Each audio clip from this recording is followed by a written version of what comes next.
वह बुढ़िया तो यह सब तमाशा जानती नहीं थी।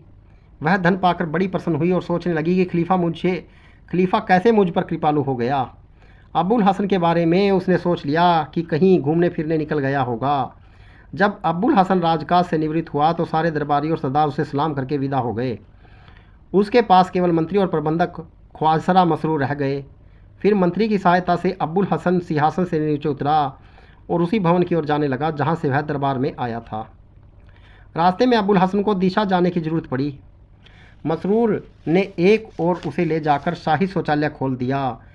वह न केवल अति स्वच्छ था अपितु उसमें मखमल का फर्श था। अंदर जाने से पहले उसने एक अंगरक्षक ने एक सुनहरे काम का स्लीपर जिसे पहनकर खलीफा दिशा को जाता था दिया। अब्बुल हसन उसका उपयोग नहीं जानता था, इसलिए उसने जूते को अपनी ढीली आस्तीन में रख लिया। इस बात पर मंत्री और मसरूर दोनों को बड़ी हंसी आई, किंतु खलीफा के भय से उसे दबा गए। मंत्री ने कहा, सरकार, आपको शायद याद नहीं रहा, यह जूता शौचालय में पहनकर जाने के लिए होता है। यह सुनकर उसने जूता पहन लिया। शौचालय में निकलने पर मसरूर उसे भोजन के कक्ष में ले गया। उसके पहुंचते ही वहां का द्वार खोल दिया और सेवकगण गाने वालियों को बुलाने चले गए। जब वह भोजन करने को तैयार हुआ तो गाने वालियों ने मधुर स्वर में गाना बजाना शुरू कर दिया। अब्बुल हसन को यह सब देखकर अति प्रसन्नता हुई और वह सोचने लगा कि मैं कहीं स्वप्न तो नहीं देख रहा। फिर उसने कहा कि यह स्वप्न नहीं हो सकता, स्वप्न इतना लंबा नहीं होता। मुझे अभी तक यह वहम था कि मैं खलीफा नहीं हूँ, कोई और हूँ, किंतु वास्तविकता यह है कि मैं ही खलीफा हूँ, क्योंकि मैंने दंड और दान के जो आदेश दिए सब पर कार्य हुआ।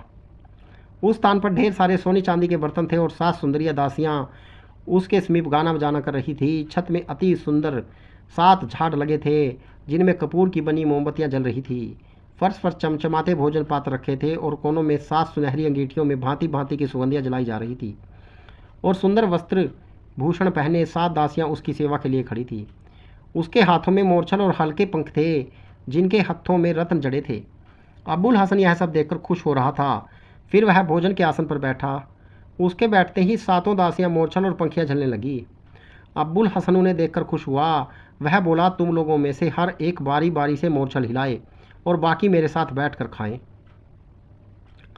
उसने 3 को अपनी दाईं और 3 को बाईं ओर बिठा लिया। वे उसके आदेश पर बैठ तो गई, किंतु खलीफा के भय से उन्होंने भोजन को हाथ नहीं लगाया। अब्बुल हसन ने देखा तो मुस्कुरा कर बोला, तुम लोग खाना क्यों नहीं खा रही हो? वे सब चुप रही। फिर उसने उनके नाम पूछने शुरू किए।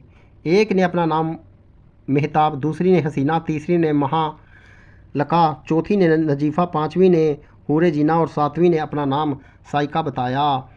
अब उसने हंसकर मोरछल झलने वाली दासी से कहा कि तुम भी अपना नाम बताओ।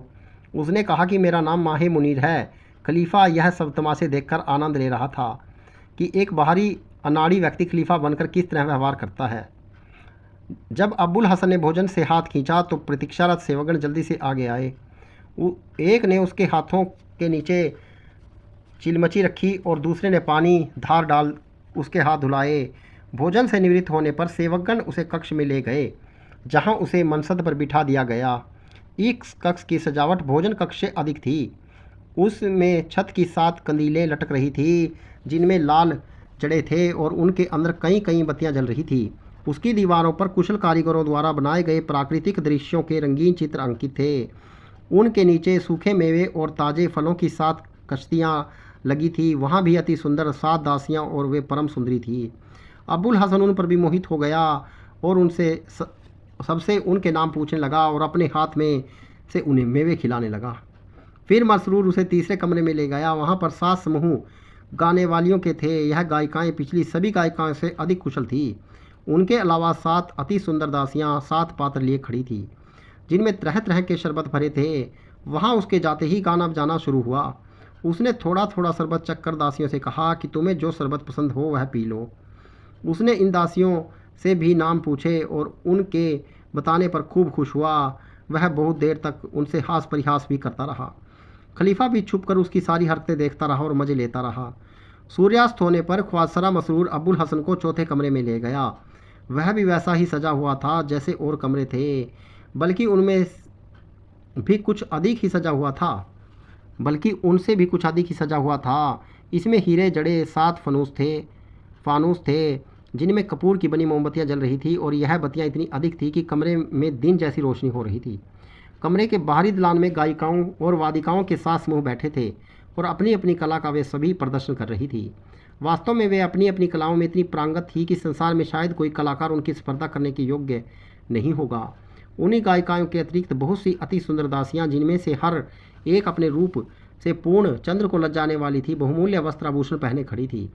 उनके हाथों में सुनहरे पात्र थे, उनमें तरह तरह के कुचले मिठाइयाँ और अन्य प्रकार की गजक थी जिसे मद्यपान के साथ प्रयोग किया जाता है। कमरे में एक और चांदी की 7 सुरहियाँ शराब की रखी थी। उनके पास ही 7 प्याले बिल्लोर पत्थर के बने हुए रखे थे। बगदाद नगर की यह रीति थी कि जितने बड़े आदमी थे वे दिन में मद्यपान से परहेज रखते थे, बल्कि शराब का नाम भी नहीं जीवा पर नहीं लाते थे, किंतु रात को घरों में छुप छुप कर मद्यपान जरूर करते थे। यही रीति खलीफा के महल में चलती थी। अब्बुल हसन जब इस मद्यपान के कक्ष में आया तो उसने देखा कि यहाँ की दासियाँ पिछले कक्षों की सभी दासियों से अधिक सुंदर और आकर्षक हैं। उसने उन्हें देखा तो देखता ही रह गया। उसकी आवाज़ भी गले में फंसने लगी, क्योंकि वह उनके सौंदर्य से अधिक अभिभूत हो गया। उसका जी चाहने लगा कि उन सुंदरियों के साथ हास परिहास करूं, किंतु संगीत के स्वर इतने ऊंचे उठ रहे थे कि कुछ कहना सुनना मुश्किल था। अतः उसने ताली बजाई, जिसका अर्थ था कि संगीत बंद हो जाए। अतः संगीत बंद कर दिया गया। अब्बुल हसन ने अपने पास खड़ी हुई एक दासी को हाथ पकड़कर अपने समीप बिठाया और पूछा कि तुम्हारा नाम क्या है। उसने कहा कि मेरा नाम सिल्के गुहार मोती माला है। अब्बुल हसन बोला, जिसने तुम्हारा नाम रखा उसके नाम रखने में कंजूसी की। वास्तविकता यह है कि तुम्हारी दंत पक्ति हीरे की माला की तरह चमकती है। मैं सोच कर कोई इससे अच्छा तुम्हारा नाम रखूँगा। अब तुम अपने कोमल हाथों से भरकर मुझे मद्य का एक प्याला दो, ताकि मैं तुम्हारी मुख की ओर देखता हुआ उसे पीऊँ। सिल्के गुहार ने तुरंत ही स्वच्छ और सुगंधित मदिरा से भरकर एक प्याला अब्बुल हसन को दिया, जिसे उसने तुरंत ही खाली कर दिया। फिर अब्बुल हसन ने उससे कहा कि एक प्याला शराब तुम भी पियो। सिल्के गुहार ने उसके आदेश का एक प्याला भरकर पी लिया। शराब पीकर सिल्के गुहार ने एक अति नवीन राग बांसुरी पर गाया। इस राग को सुनकर अब्बुल हसन झूमने लगा। इसके बाद अब्बुल हसन ने अपने हाथ से उसे एक फल खिलाया और दूसरी दासी को अपने पास बिठाकर उससे उसका नाम पूछा। उसने कहा कि मेरा नाम महाजबी चंद्रमा सदृश माथे वाली है। अब्बुल हसन बोला, तुम्हारा भी नाम इससे अधिक सुंदर होना चाहिए था, क्योंकि तुम्हारी आंखें चंद्रमा से भी अधिक प्रकाशवान है। उसने उसके हाथ से भी शराब पी और उसे पीने को कहा और उसे भी फल खिलाया। इसी प्रकार उसने 7 दासियों के हाथ से मदिरा पी और पिलाई और उसे काफ़ी नशा हो गया और उसकी आंखें बंद होने लगी। अब पर्दे के पीछे छुपे हुए खलीफा ने सिल्के गुहार नाम की दासी को इशारा किया। दासी ने एक प्याला शराब का भरा और उसमें बेहोशी की दवा डालकर अब्बुल हसन के सामने लाई और बोली, हजूर आप इस रात का आखिरी जाम मेरे हाथ से पिए।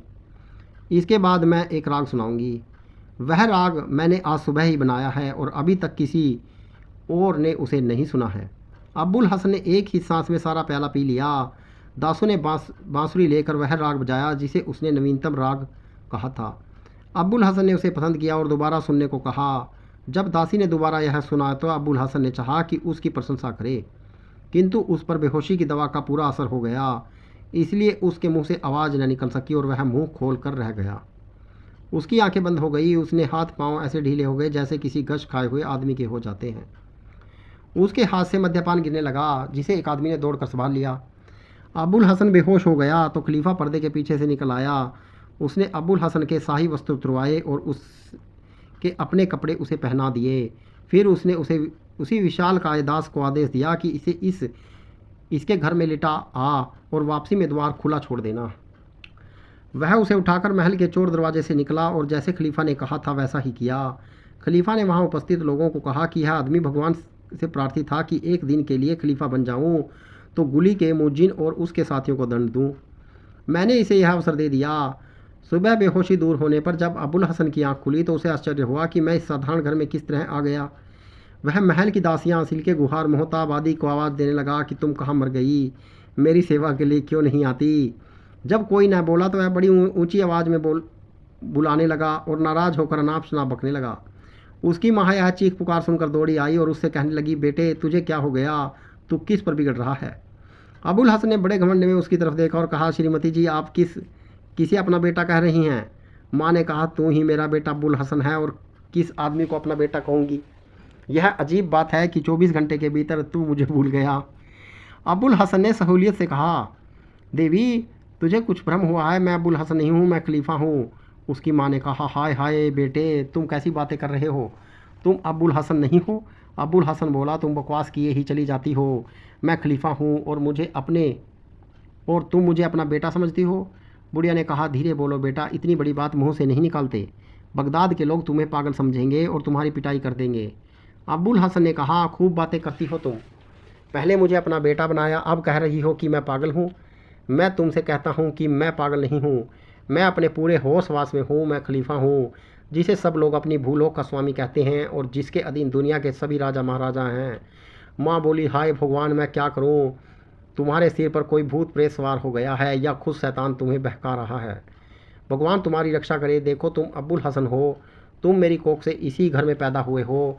यहाँ की हर एक चीज़ को देखो और पहचानो, इसी घर पर तुम्हारा राज है, सारी दुनिया पर नहीं। खलीफा का पद तुम्हें न मिल सकता है। अब्बुल हसन कुछ देर माथे पर हाथ फेर कर सोचता रहा, जैसे कि कोई भूली हुई बात याद कर रहा हो। फिर धीरे धीरे बड़बड़ाने लगा, हो सकता है कि इस बुढ़िया की बात ठीक हो, यही मेरी माता हो और मैं खलीफा न होकर अब्बुल हसन हूँ। फिर चौंक कर कहने लगा, नहीं नहीं, यह नहीं हो सकता। न जाने मेरे मन में यह तुच्छ विचार कैसे आ गया कि मैं खलीफा नहीं बल्कि अब्बुल हसन हूँ। बुढ़िया ने सोचा कि शायद इसने कोई दो स्वप्न देखा जिससे अभी तक अच्छी तरह जाग नहीं सका है। उसने प्यार से पूछा, बेटे, क्या तुमने रात में कोई स्वप्न देखा है जो ऐसी बातें कर रहे हो? तुम्हें खलीफा बनने की खपत क्यों है? अब्बुल हसन ने डांट कर कहा, बुढ़िया, जबान संभाल कर बोल, क्या तेरा दिमाग फिर गया है कि खलीफा को अपना बेटा बना रही है और बकवास करती जा रही है? इसके अलावा खलीफा की शान में गुस्ताखी भी करती जा रही है। बुढ़िया ने दुखी होकर कहा, बेटा, भगवान के लिए ऐसी बातें न करो। क्या तुमने गली के मोजिन और उसके साथियों का हाल नहीं सुना कि उन्हें कैसी कड़ी सजा दी गई? मोजिन को 400 कोड़े लगे और उसके 4 साथियों को 100 कोड़े, और फिर उन सबको पीछे की ओर मुंह करके ऊँट पर बिठाकर शहर में घुमाया गया और फिर शहर से निकाल दिया गया। कहीं ऐसा तो नहीं कि खलीफा के पास तुम्हारी यह बातें कोई पहुंचा दे और तुम्हारा भी वही हाल हो? अब्बुल हसन ने कहा, तुम्हारी इस बात से तो और भी साबित हो गया कि मैं खलीफा हूँ, मैं तुम्हारा पुत्र नहीं हूँ, न हो सकता हूँ। कल दिन में मैंने ही आज्ञा दी थी कि मोजिन और उसके साथियों को वही दंड दिया जाए जिसका तुमने अभी उल्लेख किया है। कोतवाल ने मेरे आदेश ही पर उन पांचों दुष्टों को दंड दिया और मुझ आकर बताया कि सज़ा दे दी गई। अब्बुल हसन की माँ को बड़ी चिंता हुई कि इसे क्या हो गया कि मोजिन की सज़ा की बात सुनकर यह और ज़ोरों से कहने लगा कि मैं खलीफा हूँ। उसने फिर कहा, बेटा, सोच समझ कर बात करो, तुम्हारी बातों को अगर कोई सुनेगा तो तुम्हें क्या कहेगा? अब्बुल हसन को बड़ा क्रोध चढ़ा। वह बोला, देख मक्कार बुढ़िया, मैंने तेरी बदतमीजी बहुत सह ली, अब अपनी जुबान बंद कर, वरना मैं उठा कर तुझे इतना मारूंगा कि सारी ज़िंदगी याद करेगी। मैं खलीफा हूँ और खलीफा रहूँगा। अब मेरी ज़बान से एक बार भी नहीं निकलना चाहिए कि मैं तेरा बेटा हूँ। उसकी माँ यह देखकर रोने लगी कि लड़के का पागलपन बढ़ता ही जा रहा है।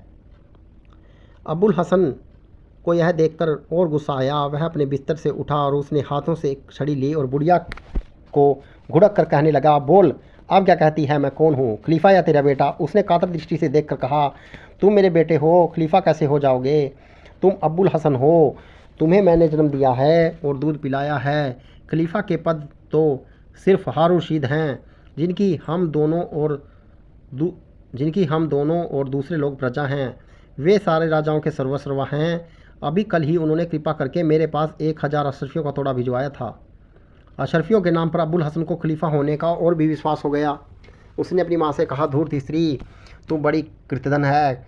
कल मैंने ही अपने मंत्री जाफ़र के हाथ तेरे पास अशरफियों का तोड़ा भिजवाया और आज तू बेटा बनाकर मुझी पर कब्जा करना चाहती है।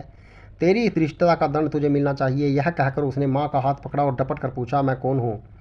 उसने कहा, मेरा बेटा। अब्बुल हसन ने उसे एक छड़ी जमाई। अब्बुल हसन ने उसे एक छड़ी जमाई। वह इस तरह बार बार पूछता और जब बुढ़िया उसे बेटा बताती तो उसे छड़ी मारता। बुढ़िया के चिल्लाने से पड़ोसी घर में आ गए और उसके हाथ से छड़ी छीनकर कहने लगे, तुम्हें क्या हो गया? अब्बुल हसन कोई अपनी माँ को ऐसे मारता है? अब्बुल हसन ने लाल आंखें करके उन्हें देखा और कहा, तुम क्या बक रहे हो? अब्बुल हसन कौन? पड़ोसी यह सुनकर परेशान हुए और बोले, तुम ही तो अब्बुल हसन, और कौन होगा? हम तुम्हारे पड़ोसी हैं, यह तुम्हारा घर है और तुम्हें जनने वाली तुम्हारी माँ है। अब्बुल हसन चीखा, बकवास बंद करो तुम लोग, मैं इस दुष्टिष्टि को जानता भी नहीं, मैं तुम्हें भी नहीं जानता। मैं खलीफा हूँ। खलीफा के भी कहीं पड़ोसी होते हैं? पड़ोसी ने समझ लिया कि यह पागल हो गया है और इससे अधिक बातचीत की तो यह हमसे भी मारपीट करेगा। उनमें से एक उस क्षेत्र के दरोगा को जानता था और दौड़कर उसे बुला लाया। अब्बुल हसन ने दरोगा को डांट पीट की तो उसने 2-4 चाबुक चढ़ दिए और जब अब्बुल हसन भागने लगा तो उसे सिपाहियों ने पकड़ लिया। पुलिस वाले उसके हाथों में हथकड़ी और गले में जंजीर डालकर ले चले। रास्ते में सिपाही उसे घूंसों और थप्पड़ों से मारते जाते थे, जैसे पागल आदमी को काबू में रखने के लिए किया जाता है। बेचारा अब्बुल हसन हैरान था कि मेरा मस्तिष्क तो ठीक है, यह लोग मुझे उन्मादों जैसा व्यवहार क्यों कर रहे हैं। फिर भी उसकी समझ में कुछ न आया। दरोगा ने उसे हवालात में बंद कर दिया। रोजाना 40-50 कोड़े उस पर पड़ते। 3 सप्ताह तक उसे इसी हालत में रखा। दरोगा रोज उसे पूछा कि तू कौन है। जब वह स्वयं को खलीफा बताता तो उस पर कोड़े पड़ते। उसकी माँ रोज़ हवालात में जाकर देखती कि उसकी दशा पर आंसू बहाती। अब्बुल हसन दिनों दिन खूब सूखता जा रहा था। रात दिन उसे मार और अपमान से शरीर और मानसिक कष्ट रहता था। उसकी पीठ और बाजुओं पर मार के कारण काले निशान पड़ गए थे और जगह जगह से खाल भी उधड़ गई थी। वह बराबर रोता रहता था, लेकिन उसकी माँ की हिम्मत उससे बात करने की नहीं होती थी कि कहीं उसका पागलपन बढ़ न जाए। जब अब्बुल हसन ने चुप रहना शुरू किया तो उसकी माँ ने सोचा कि इससे बात करूं, शायद वह कुछ संभाला हो। उधर वह बराबर सोचता कि मैं किस बात का सपना समझूं और किसे सच। वह सोचने लगा कि महल और दरबार की सारी बातें स्वप्न ही होंगी। स्वप्न की बात न होती तो इतने दिन मेरी यह दुर्दशा क्यों होती और मेरे 1000 आवाज़ देने पर भी मेरी दासियाँ और दास क्यों नहीं आते। साथ ही वह यह भी सोचता कि अगर वह सब सचमुच सपना था तो मेरी आज्ञा से मंत्री ने मेरी माँ को सरफियाँ क्यों दी और कोतवाल ने मुजिन को और उसके साथियों को दंड क्यों दिया। वह बहुत सोचता कि असलियत क्या है, उसकी समझ में कुछ नहीं आता था। किंतु इस दुविधा का परिणाम यह हुआ कि उसने स्वयं को खलीफा कहना छोड़ दिया। ऐसे ही जब एक दिन उसकी माँ उसे देखने आई तो उसने माँ को बड़े विनयपूर्वक प्रणाम किया। माँ यह देखकर खुश हुई और बोली, बेटा अब तुम्हारा क्या हाल है। वह निराधार विचार जिससे तुम्हारी यह दशा करवाई अब भी तुम्हारे मन में है या नहीं। अब्बुल हसन ने कहा, माँ जो कुछ अपराध और जो कुछ दृष्टता मुझसे हुई उसे क्षमा कर दो। पड़ोसियों से जो दुर्व्यवहार मैंने किया उसके लिए उनसे क्षमा चाहता हूँ और यह बात उन्हें बता देना। मैं खलीफा बिल्कुल नहीं हूँ, मैं अब्बुल हसन हूँ। तुम मेरी माँ हो और मैं तुम्हारा बेटा हूँ। उसकी माँ यह सुनकर प्रसन्न हुई। उसने समझा कि बेटे का दिमाग ठीक हो गया। वह कहने लगी, मेरे विचार से उस परदेसी के कारण यह सब हुआ जिसे तुम आखिरी बार घर लाए थे। वह जाते समय दरवाज़ा खुला छोड़ गया था, जिससे शैतान ने आकर तुम्हें बहका दिया। अब्बुल हसन ने कहा, मैं तो समझता था कि मोहसिल का वह व्यापारी द्वार बंद करके गया है, किंतु तुमने दरवाज़ा खुला देखा तो निश्चय ही शैतान ने आकर मुझे बहका दिया। अब्बुल हसन की माँ ने दरोगा से कहा कि मेरा बेटा ठीक हो गया तो उसने उसे छोड़ दिया। अब फिर अब्बुल हसन पहले की तरह कारोबार करने और रोज़ शाम को एक परदेसी का आदर सत्कार करके सुबह उसे विदा देने लगा। एक दिन वह पुल पर एक नए मेहमान की खोज में बैठा था कि खलीफा फिर मोसिल के व्यापारी के वेश में उस दास के साथ वहां पहुंच आया। अब्बुल हसन उसे दूर से देखकर जान गया कि यह वही मोसिल का व्यापारी है जिसके कारण मुझ पर इतनी मुसीबतें पड़ी। यही दरवाज़ा खुला छोड़ गया था जिससे शैतान ने आकर मुझे बहका दिया। वह डर कर भगवान से प्रार्थना करने लगा कि इस बार इसकी लाई हुई मुसीबत से मुझे बचा। उसके पास आने पर अब्बुल हसन उसकी ओर से मुंह फेरकर नदी की लहरों की ओर देखने लगा। उसे खोज ही रहा था और इसलिए पुल पर आया था। खलीफा का इरादा था कि एक बार फिर उसे महल में ले जाकर तमाशा देखे। उसे जासूसों से यह भी मालूम हो गया था कि 3 सप्ताह तक अब्बुल हसन को हवालात में मार पड़ी है और उसके कष्टों का यथोचित प्रतिकार भी करना चाहता था। इसलिए खलीफा जाकर उसके पास खड़ा हुआ और बोला, अस्सलाम वालेकुम। अब्बुल हसन ने अभद्र होकर कहा, भाड़ में जाओ, तुम्हारा अस्सलाम वालेकुम, तुम अपनी राह लगो, क्यों मुझे परेशान कर रहे हो। खलीफा ने कहा, तुमने मुझे नहीं पहचाना। महीना भर हुआ कि तुमने अपने घर जाकर मेरी अभ्यर्थना की थी। अब्बुल हसन ने कहा, मुझे कुछ भी याद नहीं है, कब तुम मेरे घर आए थे मैं तुम्हें नहीं जानता, अपनी राह चलो। खलीफा ने समझा कि शायद इसलिए ऐसा व्यवहार कर रहा है कि एक व्यक्ति को एक ही बार ले जाने की प्रतिज्ञा कर चुका है। खलीफा ने कहा, आश्चर्य है कि तुम मुझे इतनी जल्दी भूल गए। ऐसा मालूम होता है कि तुम पर किसी ऐसी विपत्ति पड़ी कि तुम बहुत उद्विग्न हो गए हो। अगर तुम मुझसे अपनी मुश्किल कहो तो मैं उसमें तुम्हारी सहायता का प्रयत्न करूँगा। अब्बुल हसन ने कहा, क्या सहायता करोगे। खलीफा ने आगे बढ़कर उसे गले लगा लिया और कहा, भाई अगर मेरी वजह से तुम्हें कोई कष्ट हुआ हो तो तुमसे उसके लिए क्षमा चाहता हूँ। तुम्हें शिकायत है तो आज रात मैं तुम्हारे घर जरूर ठहरूँगा और तुम्हारी बात सुनकर तुम्हारी शिकायत दूर करूँगा। तुम्हारे घर का भोजन और मदिरा मुझे अब तक याद है और तुम्हारा सद्व्यवहार भी। इसलिए आज तो तुम्हें मेरा आतिथ्य सत्कार करना ही होगा। अबुल हसन ने कहा, भाई मैंने पहले ही कहा था और बार बार कहूँगा कि तुम चले जाओ। तुम अपना यह मायाजाल कहीं और फैलाओ। मैंने एक बार तुम्हें अपने घर में ले जाकर बहुत दुख झेले हैं। अब और सहने की मुझ में शक्ति नहीं है। भगवान के लिए मेरा पीछा छोड़ो। खलीफा ने उसे दोबारा गले लगाया और कहा, बड़े अफसोस की बात है कि मुझसे नाराज़ हुए चले जाते हो और इसका कारण भी नहीं बताते। तुम मुझे बताओ कि तुम पर मेरे कारण कौन सी मुसीबत पड़ी, मैं तुम्हें उसका पूरा बदला दूंगा। इस कहानी के 4 भाग हैं और चारों भागों का वीडियो का लिंक डिस्क्रिप्शन में दे दिया गया है।